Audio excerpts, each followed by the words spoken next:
Okay, I think we're there. Hi, Flosstube. Okay, I've set myself up here. We'll see how long this goes. I might not beat the entire pattern, but I just want to show you, the main thing, which is how I'm going to attach this treasure and how I work my way around the beads. So I mentioned before, when I bead these, I typically use floss that matches the fabric. I looked in my stash, and the floss that I picked for this one was a kind of like bluey purple.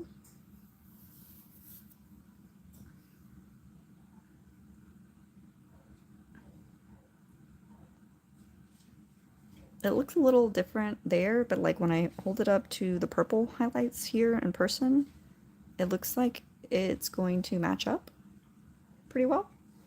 So this is the floss that I'm going to be beading with. I will say, because I am using like such a translucent treasure, you can see it's got kind of like an AB shimmer to it. I'm going to actually be attaching this with some invisible thread. This says it's just Coats & Clark polyester invisible thread. It's just a small spool that I have. So I will be doing that with this. I also want to show you, this is like a really small, you might hear my puppy scrambling. My husband's cooking dinner and she's really excited because of the smell of delicious food. This beading needle, I got this from the Dark Queen of the Earth and Dark Queen of the Sea Sal's. We ordered the supplies from Leslie at Under the Sea Fabrics, and she uses these as the needles that she includes with the beads when you order the bead pack from her. I looked it up, and it looks like these are the John James short beading needles, size 10. You can double check the length of the needle is 32.5 millimeters. They're the shorter kind, and I find that those are a lot better to work with for cross stitch. I do have some of the longer ones that I've used that come in Mill Hill bead kits, and you can definitely stitch with those, but I just found it to be more comfortable stitching with a shorter needle. I'm sure the longer beading needles are more useful, like when you're doing like jewelry beading, but it seems like for cross stitch, the shorter needle, because you're only attaching one bead at a time instead of like stringing multiple beads, right?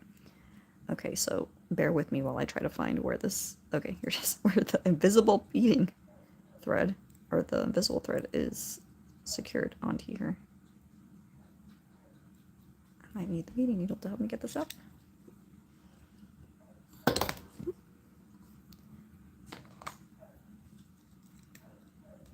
I'm using just a little tin lid. I didn't attach any sticky to it this go round. I figured the edge there will be enough.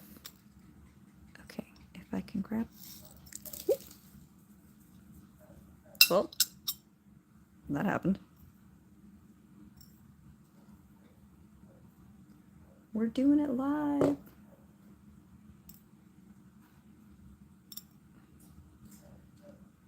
Excuse me while I pick up all these beads.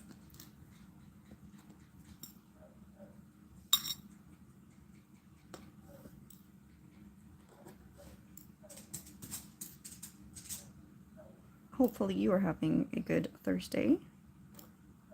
This is when this is going up. Well, when I'm recording this.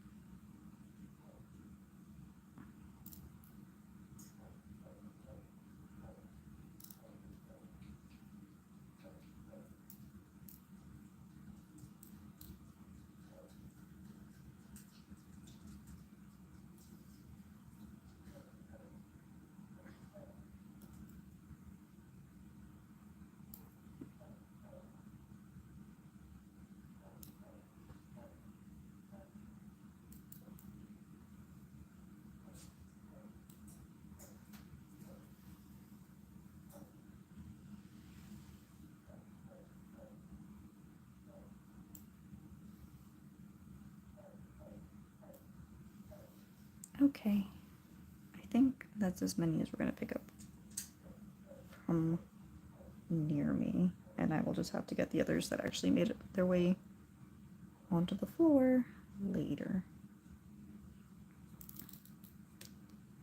I have like a blanket on my lap because I'm kind of cold. So it actually worked really well at catching most of them. But I definitely heard a few beads bounce and find their way onto the floor. So I have hardwood floors, so I can probably just sweep those up. And thankfully my puppy's not the type to eat odd bits and ends. She's not actually a puppy. We rescued her last year. She's like 5 or 6. Well, 5 or 6 when we rescued her. She's probably definitely 6 or 7 now. Okay, yep, I'm gonna call it. We're gonna leave it at that. Okay, so a little less beads than what I started with here. So I got the end of this, or I was gonna use this to get to the end of this. Okay, so there's that. Okay, so you see, you can see it pressing on my finger there, but it really is invisible thread. I'm gonna cut a short length because we're only attaching the treasure with this. So I don't need a super long length. It's just got to be long enough so that I can secure the thread onto my fabric and then attach the treasure. So what I'm going to do is try to thread the needle with invisible thread, which can be a little bit of a struggle. The treasure, oh wait, let me do the comparison. Okay, so these are the beads that came with the kit. This was the treasure that they called for. It's a crystal treasure. It's a vitriol light. It's got the Mill Hill number there. And I'm going with this. It's slightly bigger, but it's still got like an opalescence to it. And I think it looks very pearly, very treasury, so we're gonna go with that. They came with some, okay, they have the names here. There was a blue iris, shimmering apricot, and a sea breeze color, that light blue color. And I'm subbing it out for these beads in my stash. It's not the same blue, but it's pretty close, and these are actually also delicas. And these beads are not the Mill Hills that you see here. They're subs, they're delica subs for the Mill Hills, because that's what Leslie likes to use. So I'm using this. This is also, looks like it's Delica's 006. For the blue iris, I'm using this. This is a Miyuki Delica lined aqua blue AB beads.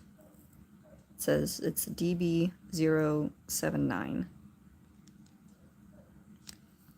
And then for these, and I just spilled everywhere, this says they're from Treasure Beads.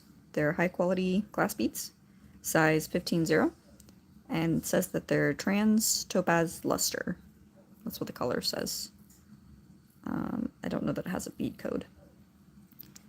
But, you know, it's a little lighter than the apricot that they show here, but I thought it was a good sub. So that's what I subbed out of my bead stash.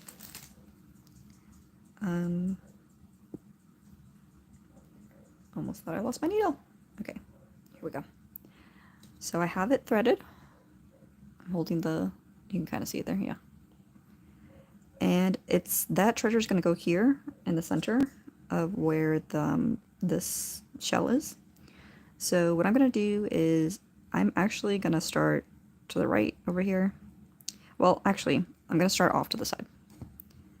And I'm going to come up on the right of where that treasure is supposed to go. I'm going to pull this, and I'm going to leave a bit of a tail off to the side. And then I'm going to go in and I'm going to start trying to do multiple pin stitches. The thing about working with this invisible thread, it's very slippery. It's a plastic monofilament thread, and it has the tendency to slip on your fabric. So what I'm going to do is this treasure takes up Well, and you saw, right, the one that they actually called for is like a smaller one. I'm using a bigger one, but they have it taking up 9 squares of 16 count Aida. So what I'm going to do is that gives you lots of space to do pin stitches. So what I'm doing is I'm just coming up at like the middle bottom of a square of Aida and going down the center. This is very easy to do with the beading needle because it has a sharp point. And then I will go up the next block and I'll do the same thing. So I'm doing multiple pin stitches to secure this in place. And I'll probably end up doing that when I end this too, because I don't want to have to flip my work so you can see what I'm doing. So I'll just do the same thing. I'll do a bunch of pin stitches and then I'll cut my thread off to the side. And then I'll just cut it close to the back after this video is done later. So at this point, I've come up that first, yep, see, it's so slippery, it slipped right out of the needle. But I've done the first column, so like of the 3x3 square that the treasure is supposed to sit on of the Aida, I've gone up the first column and I've done a pin stitch in 3 blocks going up.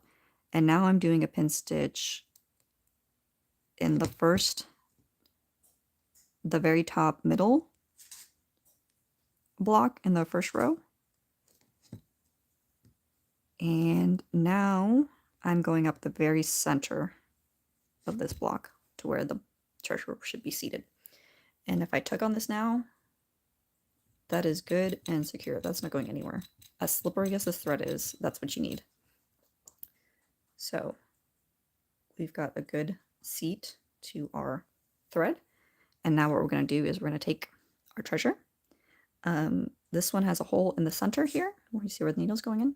And I want it to lay flat against the fabric. So we're going to go up the center. And what I'm probably going to end up doing is I'm going to end up stitching across. So going to the right, up, to the bottom, and to the left to really secure this. So we're going to go down. So you see this block of 3 right here? I'm going down the center. There's 3 stitches making this right row. I'm going down the center right of the farthest most. Okay. So that's seated a little wonky right now. But I would not worry about that because the more stitches that we add, the more secure it's going to get. So going back up through the center. And now I'm going to go to the top. And again, aiming for the center of the top of the square. Okay, it's getting a little bit more secure. Then we're going to go back through the center. If you need to pull this up, there's a little bit of give that you have to do that, to like find your orientation. You can also just use your needle. You can pretty much feel like, you know, there's only one hole and the rest of this is pretty smooth. So now I'm going to the bottom of that square. So we've done 3 of the 4 stitches I want to use to secure this. And it's already, like with me holding tension to it, it's already not going anywhere. But I'm going to go ahead and do that last stitch. And this time I'm not pulling it up to try to see where the center is. I'm just feeling for it with my needle. And we're going to pull that tight. And then I'm going to do the last, securing it over here to the left. So we did to the top, sorry, we did to the right first, to the top, to the bottom, and now the left. And there is a cross on the treasure. Now I'm going to go back. There's a few stitches, give you a little bit of clearance to the right of this treasure. I'm going to go back here. I'm going to try to do some more pin stitches to secure this thread.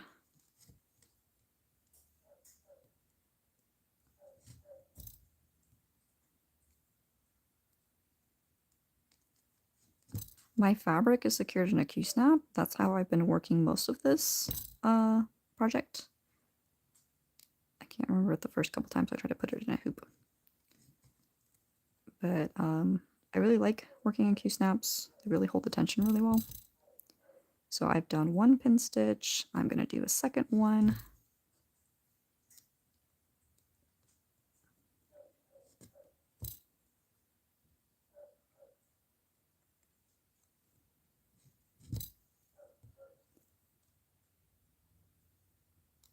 And then I'm going to do one more. So 3 pin stitches, kind of like what I did to secure the thread at the start. Again, this thread, the invisible thread that I'm using, is very slippery.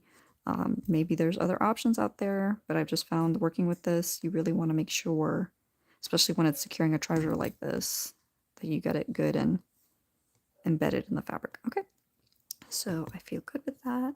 I can try to move this. It's not going anywhere.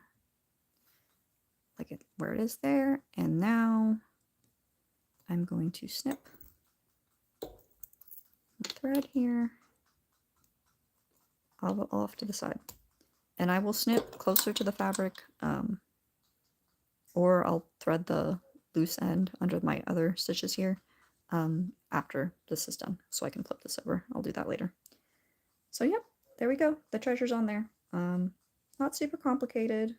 Tried to guide you through some things that I found worked best for me when I'm doing things like that. Again, typically for treasures, it just depends on where the hole is, how, what your options are for securing it. I know Danielle at Stitcherista has shown tutorial videos on her channel in the past where for a bead like this, where the hole's in the center, she might actually use another bead to secure it and just, go up through the treasure, get a smaller bead, and then go back down into the hole, and then that smaller bead will help seat it in place. Because this is supposed to be representing a pearl, I didn't want to do that. I just wanted to be the treasure by itself, so I went about it, this way. Okay, so now we're going to start beading the other smaller beads that we have. So I'm going to do this. I'm going to bead using one strand of this cotton floss.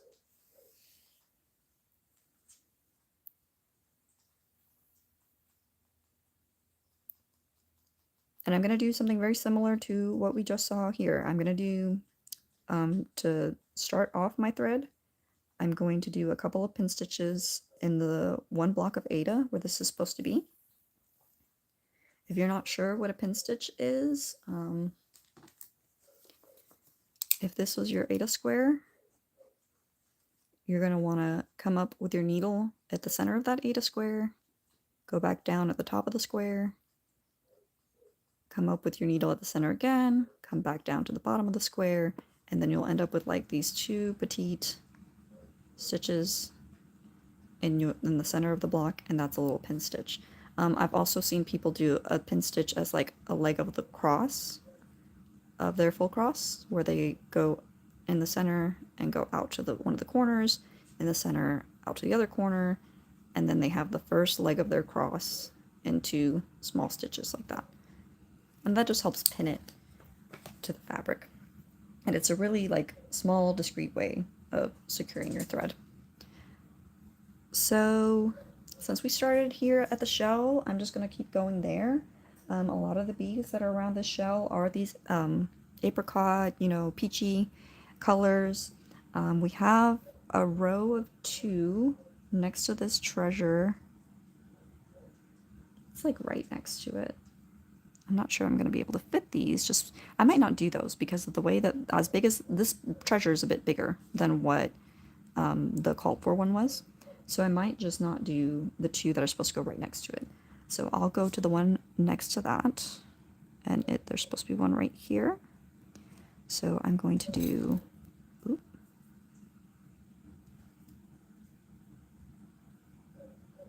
this 10 might just end up coming over here for the time being. Okay.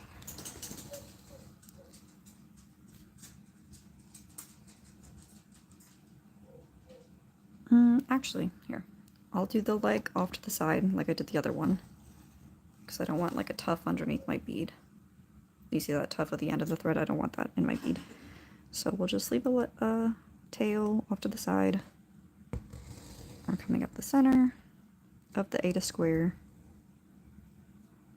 I'm going to do a small stitch at the bottom of the square. I'm going to come back through the center and do a small stitch from the center to the top of the square, and that'll pin this in place. And that tail that I have off to the side, I can just tuck it underneath the stitches I already have later. Okay, another thing to consider. All of my X's here, my top leg is going this way. If you want your beads to lay the same direction as the top legs of your cross stitch, you want your first stitch to be the same as your bottom leg. So since my top leg goes this way, my bottom leg goes the opposite way of the diagonal, right? So you want all your beads when you're beading, if you want them to lay like this, you need to thread them and bead them this way. So use the same bottom leg that you use for your cotton crosses when you're beading. When you're just like when you're stitching, you're making a stitch with regular thread, you want to use the same bottom stitch for that. So we're going to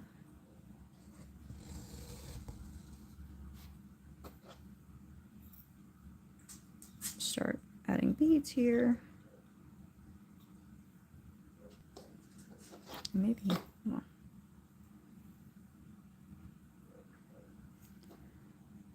Okay, so I'm going to go down, pull this. When you're pulling this, you'll see that maybe sometimes it doesn't sit exactly like you want it to. That's okay. You can try to add, it helps to have your fabric taut like this, to have tension on your fabric. You also want good tension on the thread holding your bead. You can pull on it to do that, but you'll see as you start securing more beads that that should help out to help secure them and seat them the way that you want them to.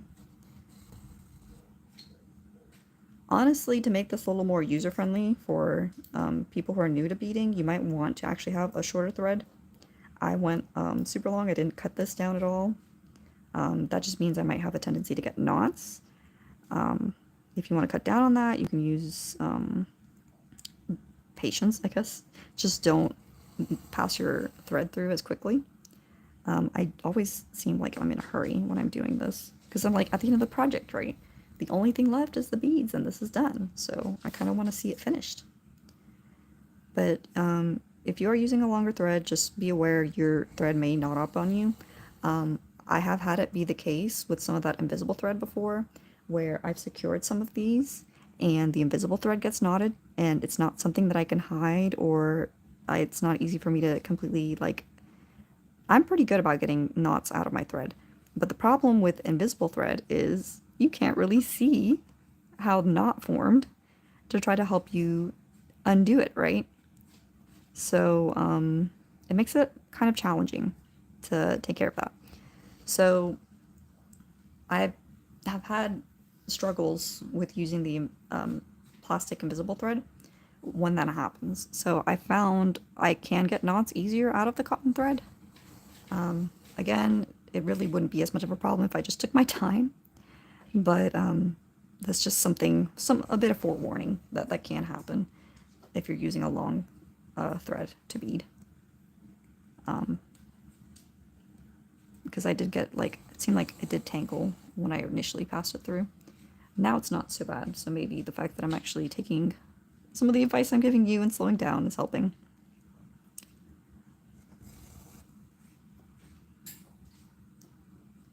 So I don't know if you can tell, but all the beads that I'm laying down are sitting diagonally to the side.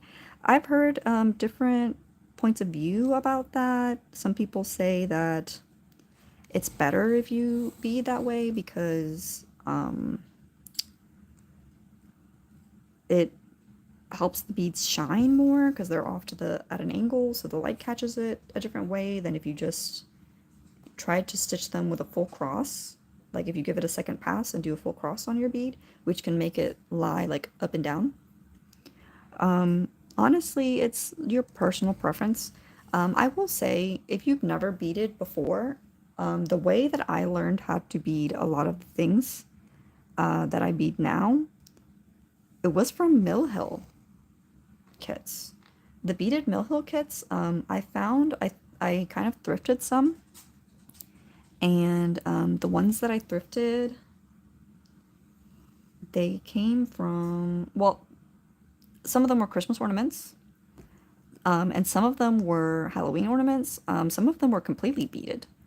So it was a really good experience of just like seeing what it was like to work with that.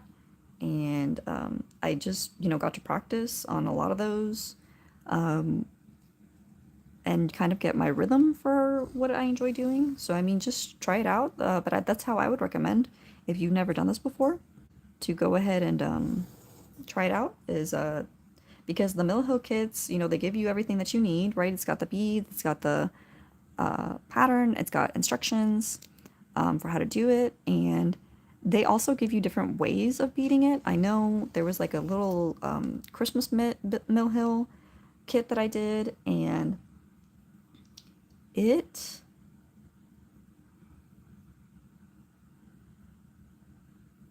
okay, I think I added a bead where I didn't need to add a bead.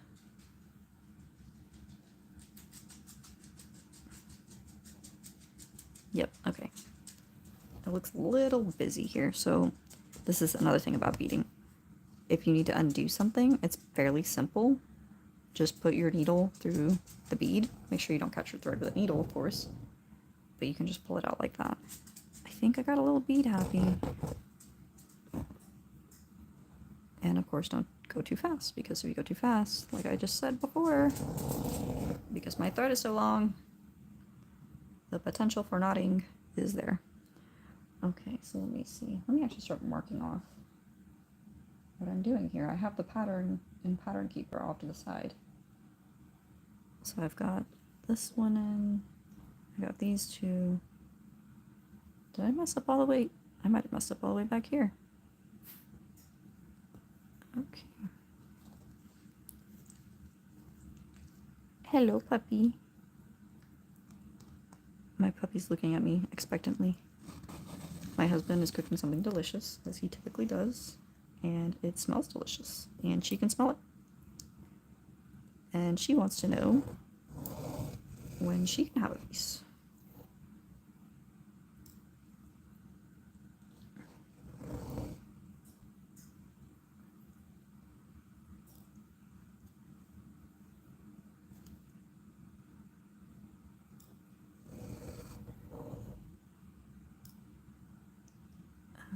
Okay.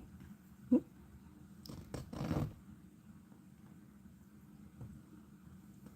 Okay, it's coming this way. Okay, there we go. I'm actually probably gonna have to undo this one too. Just so, yep, I can get the end of the thread. Okay.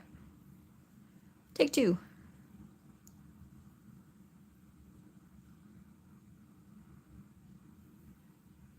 Okay, here we go.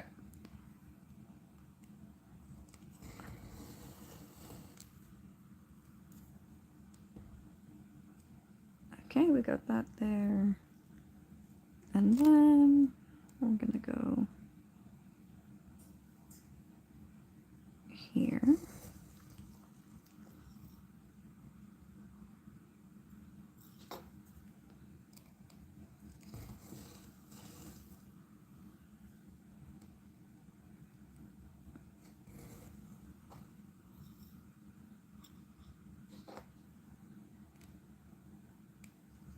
I do like, there's the Mill Hill kits that I did that were just beads. I actually enjoy doing those because you didn't have to change your thread, right? You didn't have to rethread your needle a lot. You didn't have to change the color of your thread, because a lot of those, they just came with thread that matched the color of whatever perforated paper they included in the kit, which actually hides it pretty well. And so you just, used one thread and you just kept stitching and just changing out which beads color you were adding.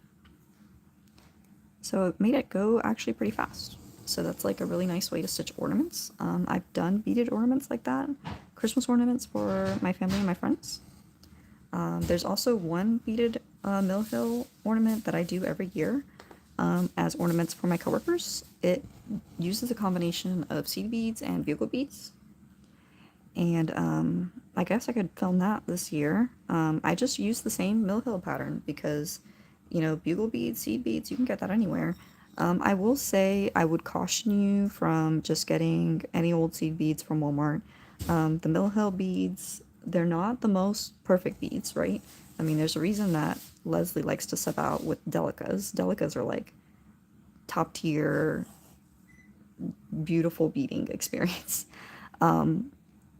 But the Mill Hills are definitely more uniform in shape than the typical seed beads that you would get at Walmart. Ask me how I know. So it can make the experience of trying to bead them and, like, you know, stitch them on a cross stitch pattern, for example, be more difficult because they're not going to lay as uniformly, and they're going to be kind of wonky laying next to each other versus being a little bit more uniform and laying next to each other, you know, very neatly. Um, and there's definitely some, you know, the Mill Hill beads I would say are not as uniform as the Delicas. So there is something to say for using Delicas, but it's definitely different using the beads from the kit compared to trying to just use some old Walmart beads that I had from when I did some like beading projects as a teenager.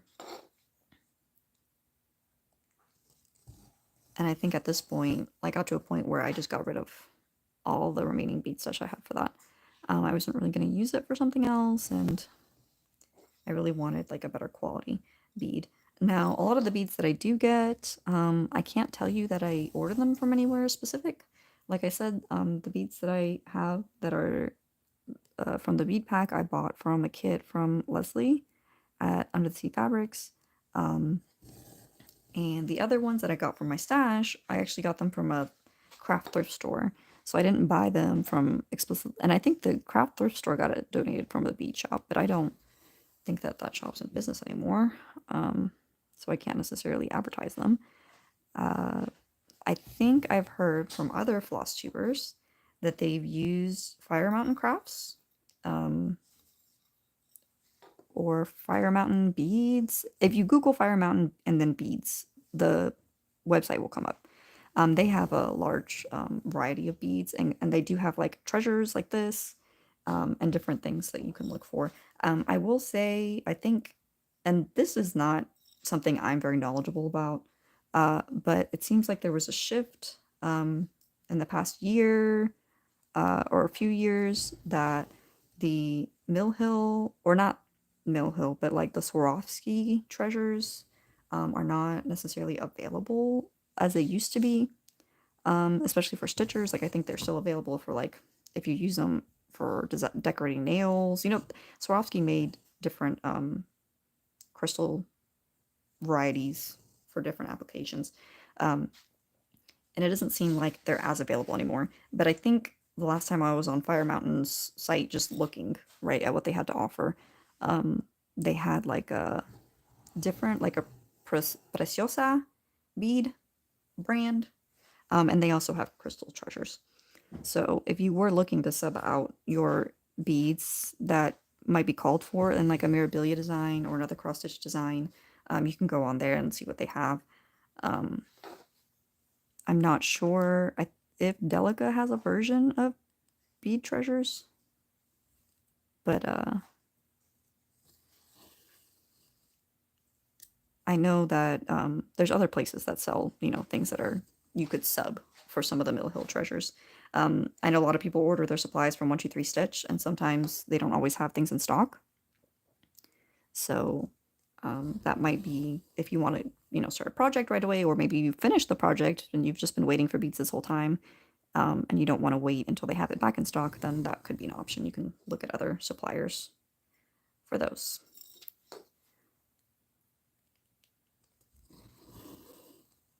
Okay, so we're making our way down.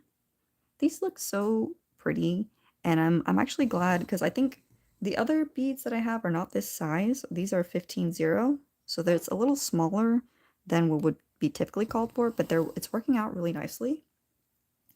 And I actually like how it's working up on this 16 count Ada.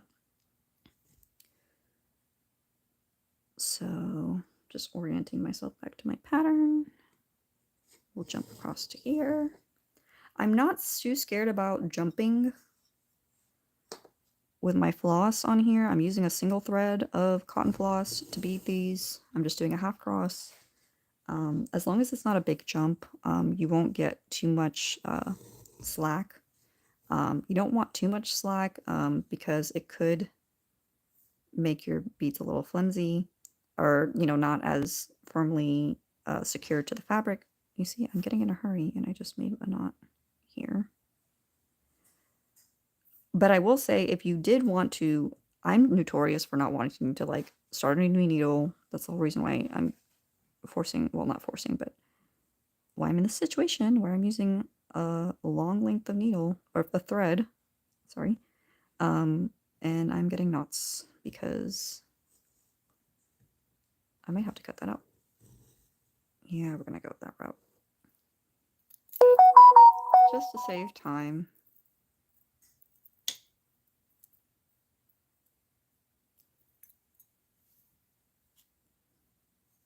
Okay.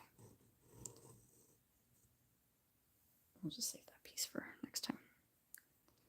If you did have to do a big jump and you didn't want to rethread your needle, what I would suggest is you do an additional stitch either on one side of your block, whether it's an Ada that you're stitching, wherever your cross is going on that block, just do an additional like either at the bottom, just a straight stitch. If you're using a thread like this that matches the fabric, it's going to be really small, it's not going to be super noticeable, and it'll just help secure it before you do a big hop or jump to another area of your design, just because you don't want to end up having to. I know sometimes when I've secured my thread in a place where I have stitching versus like off to the side, the Mirabilia that I did, the Nightingale, was notorious for that, where I had just floating beads, nowhere near any stitching. I was kind of hesitant to completely start a new thread, or so I was doing a lot of jumping, but that's the way that I got around that to try to help keep the beads secure on the fabric.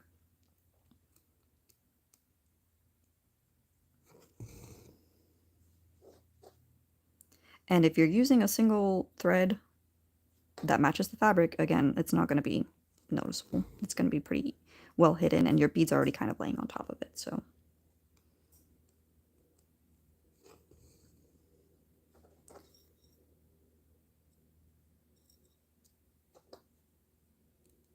There's actually quite a bit of beading on this. I was looking at it. I think there's over 300 beads, and that is including the treasure, but I think it was like 316 including the treasure. So without the treasure, 315 beads.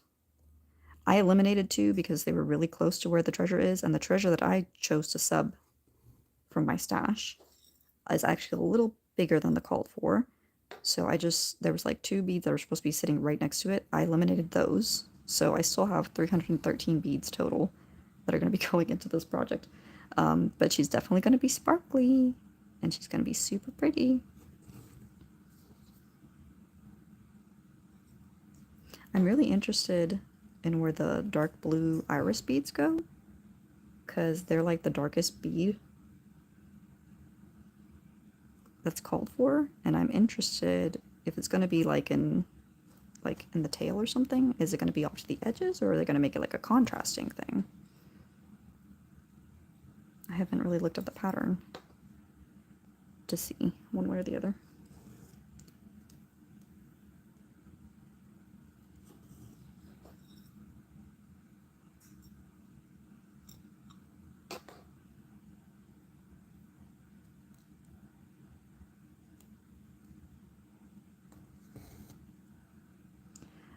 The beading needle that I'm using, I mentioned it at the beginning, but I'll reiterate it. It's a John James short beading needle, and it's a size 10. You can double check the size by checking the length. The length should be 32.5 millimeters. I enjoy using it when beading cross stitch. I have some other beading needles that I got and I kept from like the beaded Mill Hill kits that I used to do. I go ahead and keep all the supplies that I think I'll use again in those. But they're the long versions. I think those are really useful for when you're doing like beaded jewelry. but they're kind of long to be using for cross stitch. I want something closer to like my needle that I use to do my crosses. So I really like these shorter needles. I got these when I ordered some beads from Leslie at Undersea Fabrics. I did check her website before I hopped on to do this, and they're not listed on her website currently, at least not that I could find. I specifically looked under accessories and under needles, and I did not see them. She has some of the other beading needles that are a little longer, but I will say there have been a few times where she's advertised them on her Facebook page. So I know that she orders them and she gets them in. I don't know if she usually stocks them on her website or if that was just maybe I was using, maybe it's under a different section of her website, but Leslie at Under the Sea Fabrics does sell these needles. That's where I got mine from. You could reach out to her on her Facebook page and ask and order some from her. I think she will be able to accommodate you. And if not, just Google John James short beading needle, size 10, and you can find somebody else who sells them.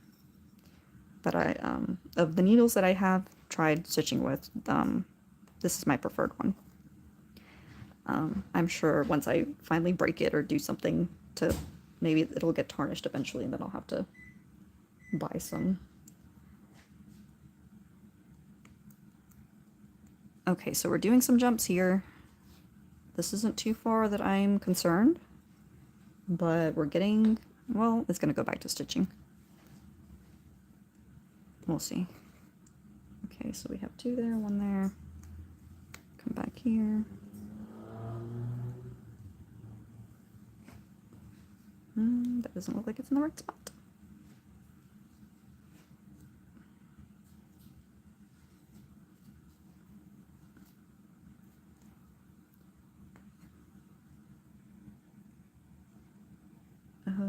Right. Yeah, that's right.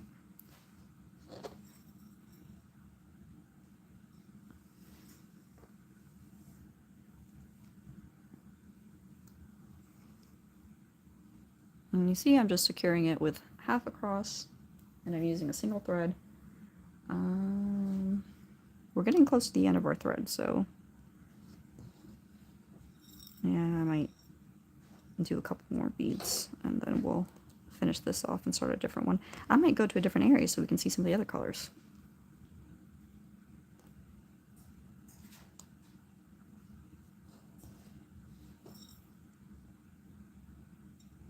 But I think this matched pretty well. This maybe leans more towards the lighter tones of that seashell compared to what the call for was. But I'm happy with the substitution. Okay, not there. There. The thing about the beading needle is that it's very, very sharp. So you have to be kind of double check that you're going in the holes of the Ada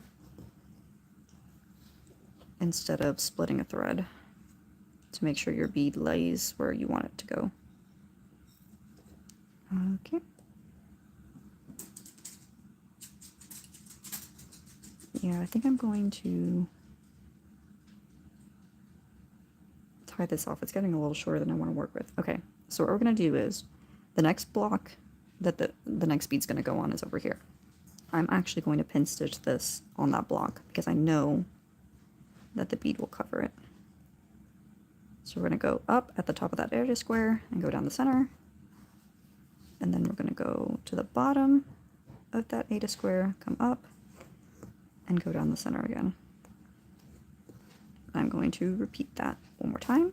Typically with the cotton floss, I'm not concerned about it slipping as much, but just because these are beads, I don't want anything to happen and them be loose for whatever reason. I wanted to make sure, doubly sure it's secured, so we did 2 pin stitches in the same square. And then I'm going to bring that up a couple squares to the side, and we're going to cut that off close to the fabric. And I'm not too concerned about tucking that tail. I'm pretty happy with how I secured that. Okay, so let's try a different color. Do we want to go with the dark blue or the light blue? I'm thinking I really want to see that contrast.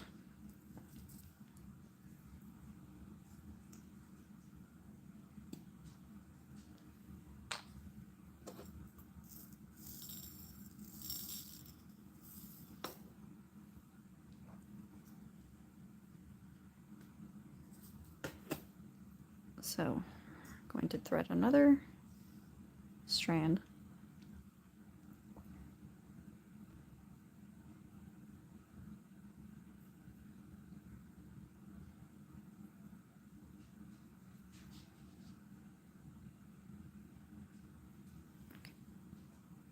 Go. And let's see where the dark blue beads are. The symbol for that one is, okay, where is that?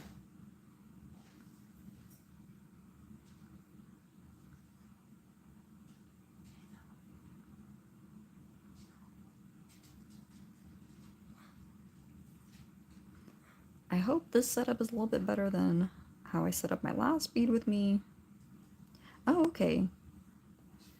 I think it's working a little bit better for me. I am knocking the camera a little bit every now and then, but I feel like you can see a little bit better what I'm doing. Okay, so there's some dark blue beads here on her tail. So that's where we're gonna go. Oh, wait. Nope, those are the light blue. Okay, let me not accidentally do this in the wrong place. Okay, so the dark blue are here in the tail, actually. And there's some strands up here. Maybe we'll start there. Okay, they're next to an asterisk, which is very close to the symbol for those. Okay, so let me highlight this on Pattern Keeper so I don't get that confused. Okay, so we're gonna, dark blue beads are up here. So I'm gonna start off securing with a pin stitch. So we'll go right here. So where that stitch that the bead is going to lay on is going, oh wait, let me do this again like I did last time. So I don't, typically when I do pin stitch for just a regular cross stitch, I can hide it a little bit better, but I don't want a tuft showing under the bead. So what I'm going to do is I'm going to start the thread off a few ways away from where I want that bead to sit. And then I'm going to come up at the center of where it's supposed to go. Pull that a little ways. And then go up down at the top of that square. Come up at the bottom of the square. Come back down in the center. And I'm going to repeat that. Come up at the top of the square. Come down in the center.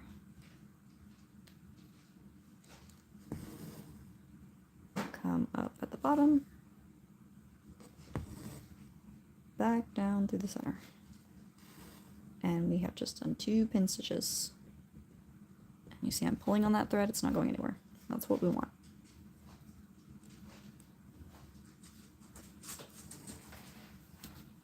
So we're going to put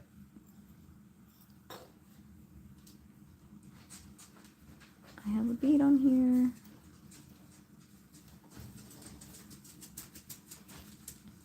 Okay. And the next one goes 2 squares down.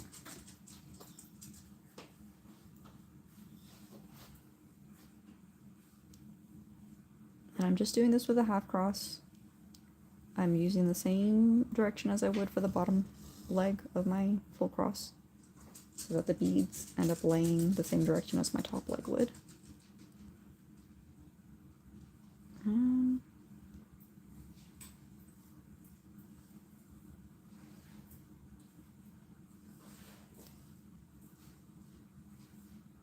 I feel like I've made a mistake. And again, it's really easy to undo mistakes because all you do is just pull on the bead and it'll pull your thread with it and help you out. Okay, not sure what, okay, there you go.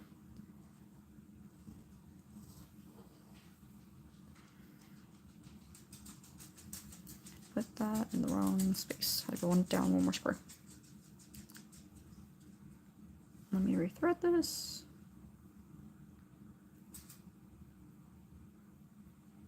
See, it's harder to orient yourself when you have the beads just hanging in midair in the fabric. Okay.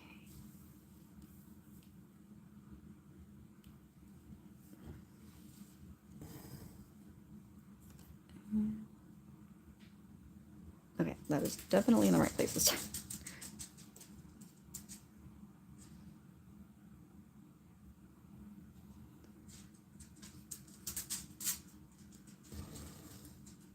Okay. And now this will go in the right place because we fixed that.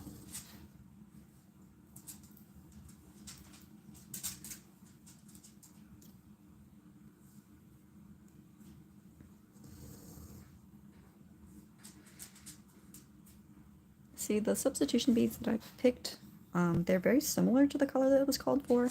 They're a little less blue, maybe a little darker, but they're really kind of matching this like dark edge color there.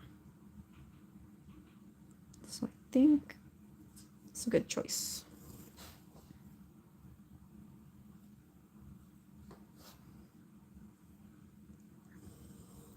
I was recently looking at my stash of beads that I have, and I think I still have some gaps in colors. Mainly pinks and reds, and maybe some oranges. I think those shades, for whatever reason. Of course, I have plenty of blue. That shouldn't shock you considering how many mermaids I stitch. But the blues that I had too, like for whatever reason, well, you know, as many different blues as you can call for in like a Mirabilia or a, this is a Filipina mermaid. It's very likely you could have, you know, 20 different types of blue and still not have the right shade that they call for. Sometimes that's okay. It still works with the color palette, and sometimes you want to get closer to what they're asking you to use. So the light blue beads that I have for this, I actually got it recently when Hobby Lobby put some of their Miyuki beads on clearance. Well, I guess it wasn't clearance, it was just, you know, the like the sale they do before they put it on clearance. Some of them were at a lower price, some of them hadn't, you know, they just cut it down a little bit.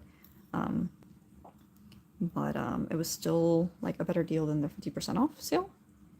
So I went ahead and took advantage of that. And I was thinking, like, do I really need another blue? But they were just the kind of blue they call for in like Mirabilias or Fancy Ladies. You know what I'm talking about? Like that silver lined, really sparkly. Some of them had AB characteristics.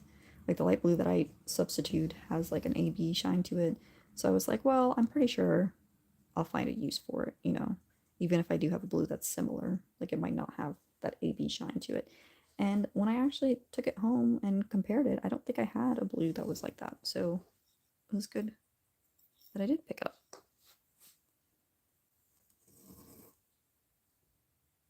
See, now this seems a little odd.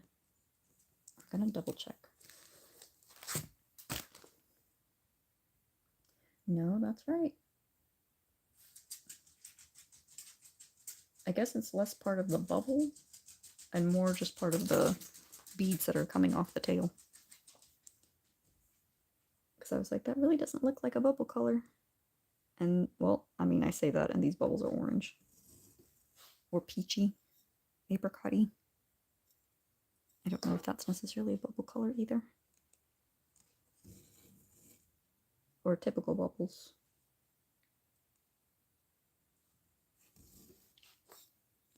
I really like the contrast on the fabric. I like this color.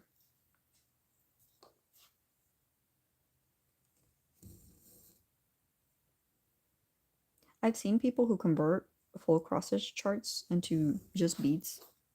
That seems very ambitious. I don't know if I would necessarily do that, like with something. Oh, you hear my puppy getting zoomies.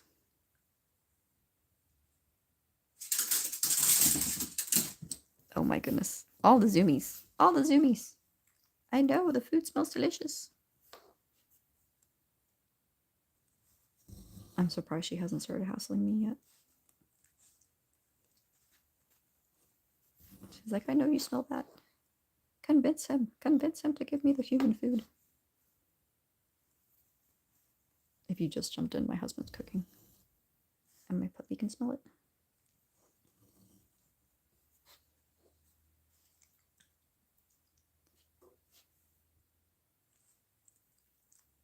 So I'm going down again, just doing half crosses.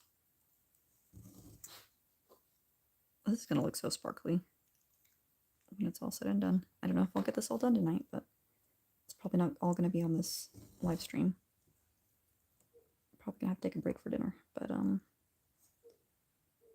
I hope when I upload it back, it'll be helpful to those of you. I know there's been so many people who say that they're not comfortable with beading, and it's been surprising because it's not too terribly difficult. Again, I practiced on a bunch of Mill Hill kits, you know, perforated paper. It is a little bit different doing it on fabric, but you could take a Mill Hill design and put it on fabric if you wanted to. There's nobody saying you can't if you wanted to practice doing a Mill Hill on fabric instead. But it's not too super complicated. I watched there was a lot of good Flosstube videos when I started beading at that point too. So I know some of the tips that I got from doing Mill Hill beads didn't always translate to like stitching a mirabilia, because again, I had been doing the Mill Hill kits, which just come with perforated paper. And my fancy ladies, I was stitching on fabric, right? So I actually watched a lot of videos. Carolyn Mazio, is she the lady who did the big blue dragon? She was like maybe one of the first people I started watching when I first got into Flosstube. She was stitching this massive Haid blue dragon, and she actually had some tips for beading.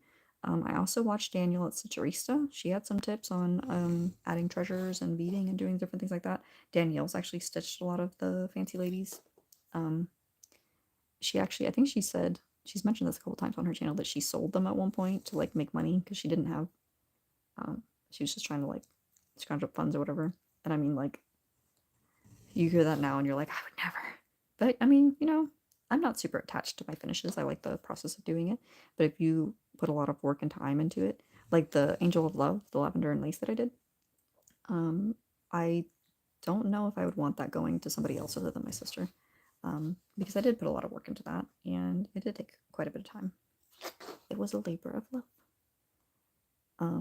So she's mentioned that maybe she would like to find those, or wishes she hadn't sold them, but if you're in that kind of a situation, you do what you gotta do. We're coming down. There's still these gaps. That's where that light blue color is going to go in. So maybe when we end this thread, I can add those and we'll see what those look like. And then I might go ahead and take a break for dinner. I'm not going to lie. That food is starting to smell really good to me as well. Okay, come up here. See, this is a lot easier to place because we're stitching the gaps of where your stitches are, right? So it's almost like it's already giving you a roadmap to where the beads are going to go. You just got to make sure you're placing the right color of bead in those gaps, but it's definitely not as bad as just having to count, you know, off spaces for some of the free floating beads.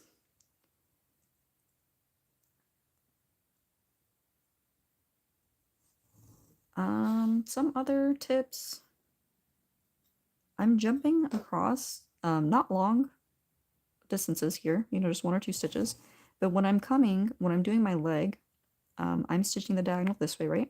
So I'll come up one corner, go down the other corner. When I go to a bead that's off to the side, I will not diagonally go down and then go up to stitch that other bead. I will come straight across and then stitch the same diagonal down. That helps create some tension on the beads, which will help keep your thread from loosening a bit, and it'll help keep the beads from twisting a bit in the fabric. At least that's been my experience personally. I'm not saying that's some expert tip that somebody gave me. I've just found, especially when I was stitching the Mill Hill kits, it was a bit easier to do it that way. So that's something else you can try out for yourself and see if it helps you.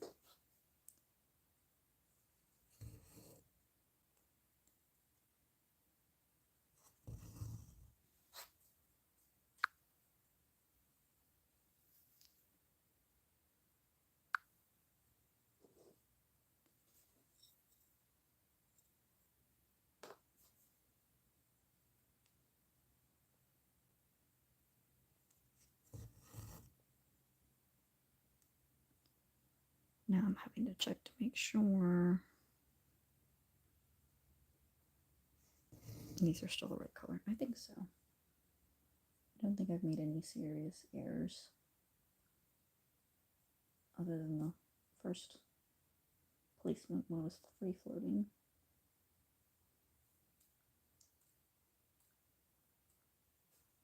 I'm just marking off the beads I've placed already on Pattern Keeper. I uploaded the paper chart there, and now I'm just trying to track what I've done and what there's still left to do.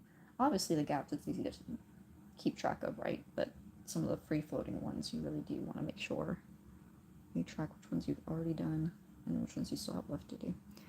Okay.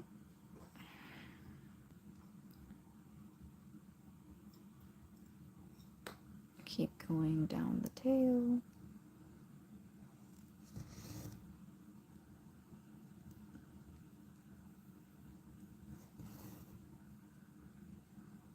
I'm really having to just, ooh, did you see me just stitch the thread without a bead? Jeez. Okay. Okay.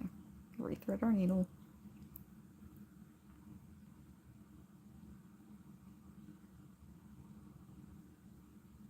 My puppy has momentarily given up. She's like, nobody's paying attention to me. I am cute and adorable, and no one will give me the human food. The world is an unfair place.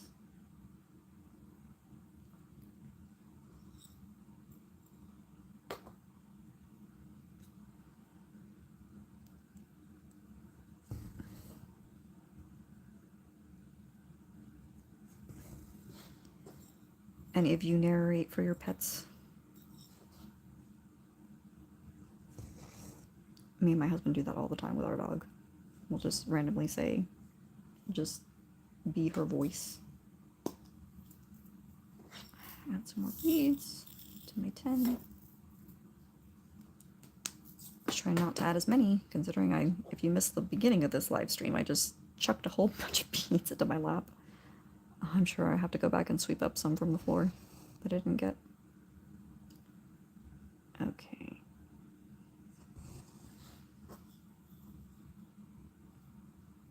Thankfully, I don't have to be careful so much with the symbols. There's like 2 symbols that are really close to each other on here for the beads, and now we're at the place where it's a little easier to decipher.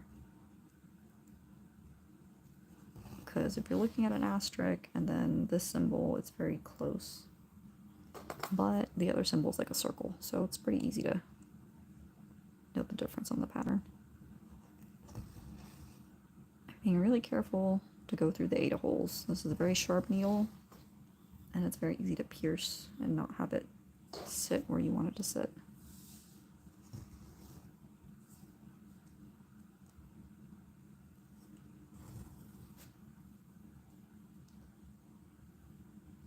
I did do the giveaway for this pattern already on my channel, and I drew a winner. So we'll see. I don't think the person's gotten in contact with me as of yet. But hopefully, if they decide to do the pattern and they go to beat it, this will be helpful to them. I'm wondering, maybe I should include some of the thread that I use for beading when I send this off. But you know, if you have enough DMC colors, you could probably just get something. This isn't, well, if it is a DMC thread, I don't know what the number is. This came from my miscellaneous bag of threads that I thrift. A lot of the thrift stores, by the time you get it, even if it is DMC, the labels are no longer there. You don't really know how to verify that it's DMC. Sometimes the person who had it before didn't necessarily label it as DMC. So it's very hit or miss. Knowing whether or not it's actually DMC thread. So they could just potentially grab something, a different DMC color that's close enough.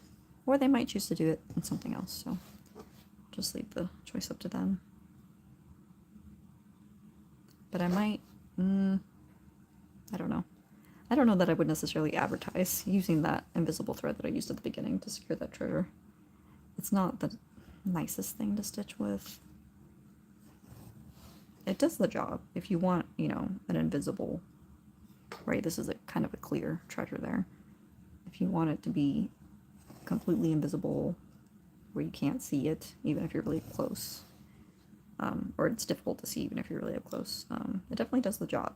It just might not be the most pleasant thread to use for beading. I much prefer to use just cotton floss, matches the fabric. It doesn't knot up as readily, it's less slippery, so you don't have to secure it as tightly. I definitely go through more pains to secure the plastic invisible thread.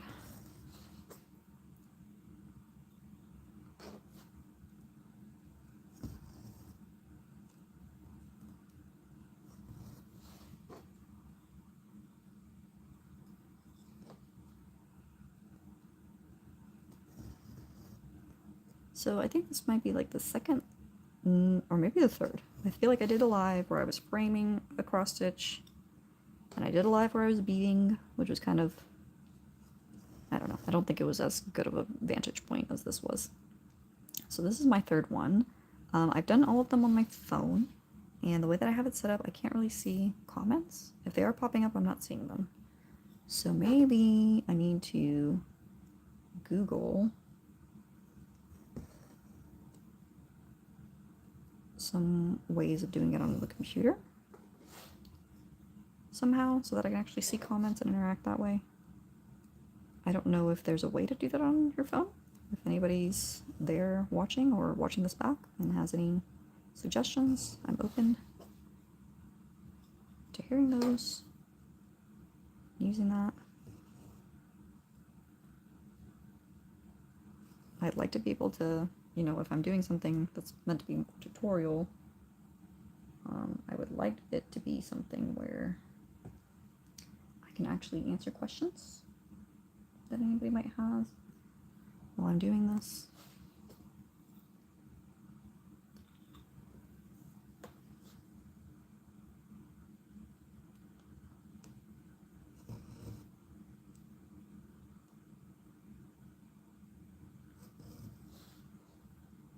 That is such a nice contrast. These beads aren't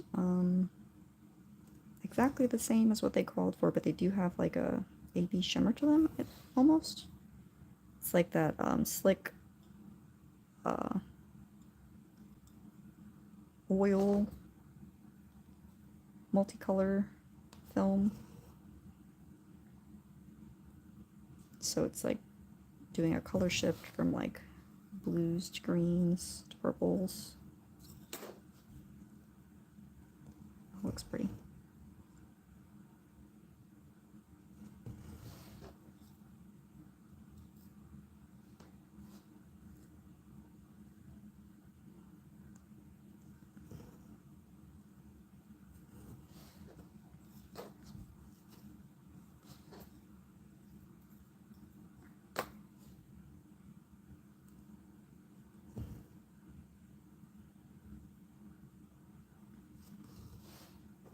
It's always nice when you're like filling the gaps in your stitching, because then it feels like you're just like completing the picture once the beads sat in that place. It looks completely nice and filled in. So pretty. Okay, I think, yeah, this is also a blue bead. I'll put that in there. The light blue beads seem to be like maybe in the bubbles, in these orange bubbles, and in these like plus symbols on the tail here and the here. I'm guessing the ones that go in the hair are more of the... Ooh. I was getting a call. I'll have to call them back.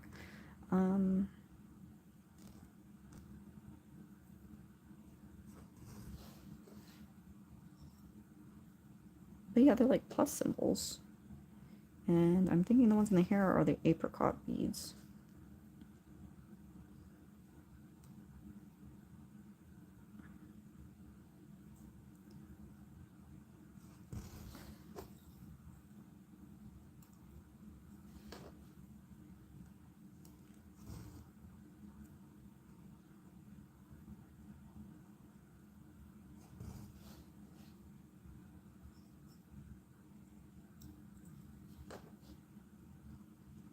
You can see right now the gaps that I'm leaving behind here are like plus symbols in where that metallic green is. The metallic green that they call for, let me see, let's look at. It's a PB56. This is shimmery green. You can see mine's a little darker green. I used a PB52. That was from my Dark Queen of the Earth. I think it was a pretty fair comparison. It was only like a few shades darker, and it seems like it blended in with the seaweed pretty well. So I guess I lucked out on that. If not, I would have just probably used another sparkly green I had. I have a couple of options. I do have some spools of Krennic that I've thrifted. Some of them are not all labeled, but I could at least compare them and see. I have a couple of green options from that. Some of those are actually the thicker kind, like the, you know, Krennic comes in different number braids, like a number 4 or a number 8. I think I actually prefer to use the 8 over the 4. The 4 is more like the petite treasure consistency. I don't mind doing petite treasure braid. The ease of using an 8 is that you just have to stitch basically 1 over 1 instead of using 2 threads. The way that I did it this way when I was doing the metallics, it was a petite treasure braid, but I kind of corded it. I've kind of alluded that. I can't remember if I showed that in a past video or not. Maybe next time I'm using metallics I can show you that. But if you cord it, you kind of combine it into one thread, even if you have multiple strands. And in my experience, it makes it a little easy to stitch with. And to keep the cord together, I just put a knot at the end, and then I snip that knot when I'm done. I did that last night so that I could bead today.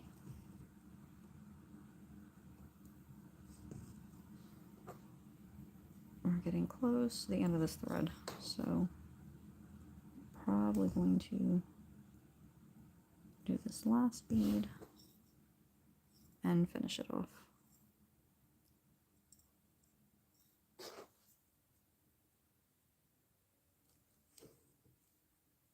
Okay, just pull that tight, make sure that's secure. Okay, and I'm going to pick, okay, well, first of all, that bead does not go there. So glad I noticed that. Let me see. They're all in a diagonal, they're not on top of each other, so there should be, okay, I see where I went wrong. Again, to undo beads, simplest thing, you just pull on the bead, you can pull it right out. You gotta thread this again. Glad I noticed before I finished it out, because once you pin stitch it, it's very hard to try to undo any of that.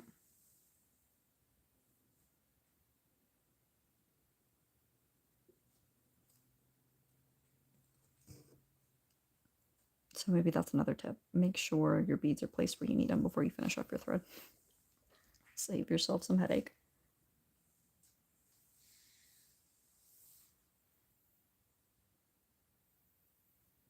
Okay. Now that's in the right spot. Okay, and we're gonna go in the next place. There's a bead, which is up here, and I'm gonna do 2 pin stitches in the same 8 square. Because I know when I add the bead there, then it will cover it. Honestly, even if I did it in an area where there wasn't going to be a bead, this color floss actually matches the fabric pretty well. I think it would be difficult for you to tell. Unless you were like looking at it with like a microscope. See that? And cut it short.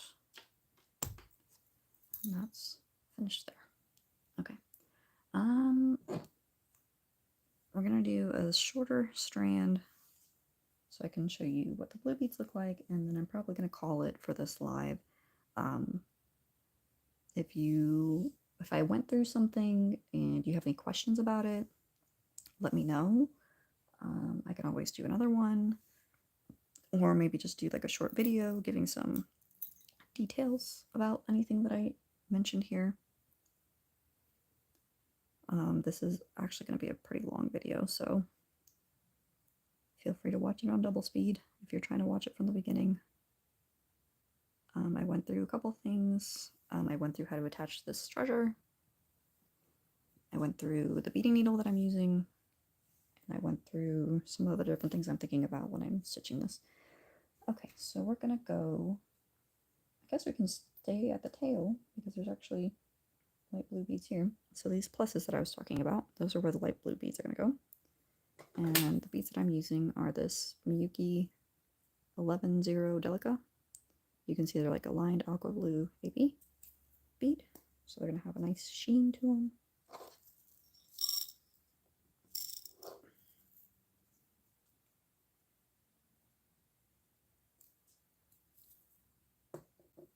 Okay, first thing we're gonna do is secure our thread. And I'm gonna do the same thing I did to finish. I'm going to pick a square where the bead's gonna be sitting. Okay, I forgot this last time. So when I'm usually doing a pin stitch and I'm doing just a regular stitch with cotton floss, I don't mind if I do that. But because sometimes a little tuft of thread will show, I don't want that to happen with my bead. So I'm actually going to start my thread off to the side here. And then I'm going to come up in the center of that Ada square and leave a little tail.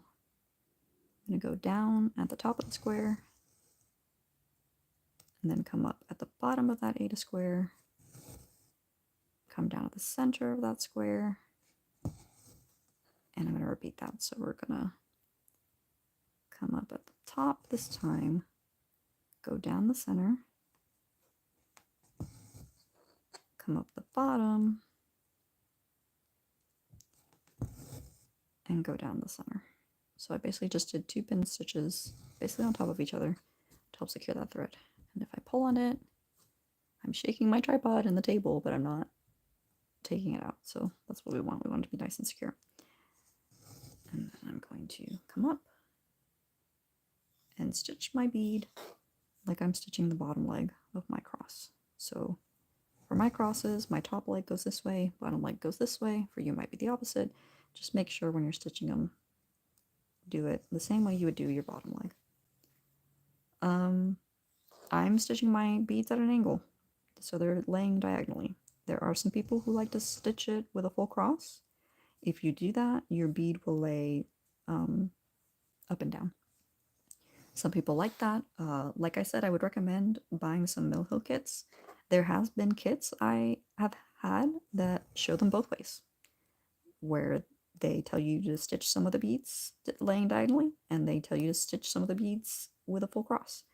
I think I did a Christmas mitten one time where the bigger beads were laying diagonally and the smaller beads were laying with a full cross because they wanted, you know, the smaller beads weren't going to cover the full square of the perforated paper. So they wanted some of the thread, and with the Mill Hill bead kits, you use the same color thread to do the beads. They wanted some of the thread showing to kind of fill the blank spaces for those smaller petite beads. So they had you do a full cross that way, and that did make them lay slightly differently. Just experiment, practice. You can do a Mill Hill kit on fabric if you want to practice doing it on fabric. You can do it on perforated paper. That's how I did it. I did it on perforated paper, and then as I transitioned to doing fabric, I practiced a bit with my... I actually don't think I picked a practice piece. I think I just went full in on trying to beat a Mirabilia. It wasn't a bad experience. I just looked up some tutorials, but if you do actually, it is slightly different than beading on perforated paper. So if you do want to practice with a Mill Hill kit, which is how I built up my experience beading, you can do a Mill Hill kit, same pattern, on fabric, and you get to practice doing it on fabric.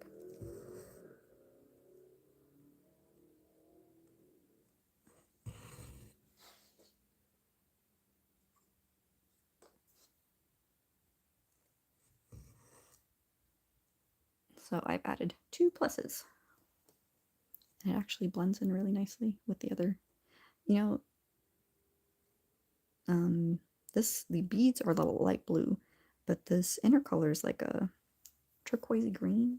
What DMC color is that? See, I have the floss here. It's DMC 959. It's like a tealy, I don't know if teal's the right description for that, but it's like a greeny blue. But it actually, with these next to it, with that AB on it, it actually looks like it matches up really nice. And then, you know, the beads give that extra sparkle compared to the floss. But yep, I think I'm going to stop here. Again, all these tufts that I have surrounding, I'll just either tuck those in the back or I can just clip them close to the fabric. I'm not concerned about that. I still have some plastic thread tufts here. I don't know if I'll cut those closer. I might choose to weave those in just because that plastic thread is really slippery. But yeah, thank you for joining. If you watch this back after I post it, feel free to leave me any questions or ask me to do any deep dives of some of the things that I mentioned. I'm open to clarifying some things or, you know, clearing up some questions you might have that have made you a little anxious or nervous to start reading a project. But it's not, it's like anything else, you know. I'm sure you didn't know how to cross stitch at first, and then when you started, you built up experience, right? You practice, and now you feel a bit more confident. So it's not rocket science. And it definitely adds an extra layer of dimension to your projects. I really love projects that include beading now. I don't necessarily want beading in all the projects that I work on, but especially for the fancy ladies, it really adds a bit of ornamentation to them. So yeah, just something else that you can add to your toolbox for your patterns. Okay, hopefully this was helpful. I will see you next time on one of my update videos. So until then, happy stitching!